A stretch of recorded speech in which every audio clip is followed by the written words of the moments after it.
Well, I think Tim has his story is really about releasing himself from things that have really sort of held him back. And I think he realizes with Hawk that, his love for Hawk doesn't require Hawk to be there.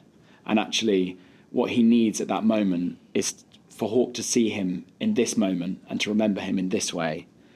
And for him to finally say goodbye to the one thing that he's held on to all his life, which is the responsibility of Hawk, so that he can go and fight for something bigger.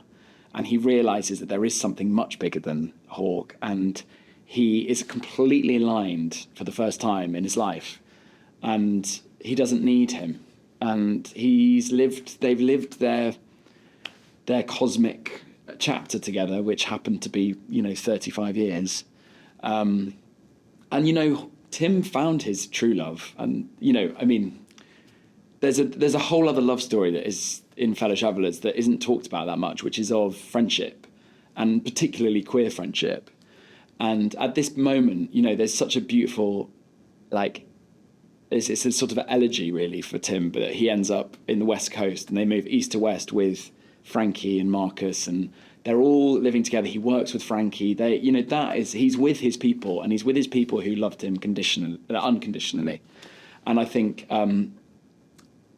he just needs, in that final moment, to be completely committed to his belief that he has to make a change and he has to make a difference and do his bit for the ACT UP movement, and that doesn't include Hawk. And I think he has a very happy end of his life. I hope he does. I know he does.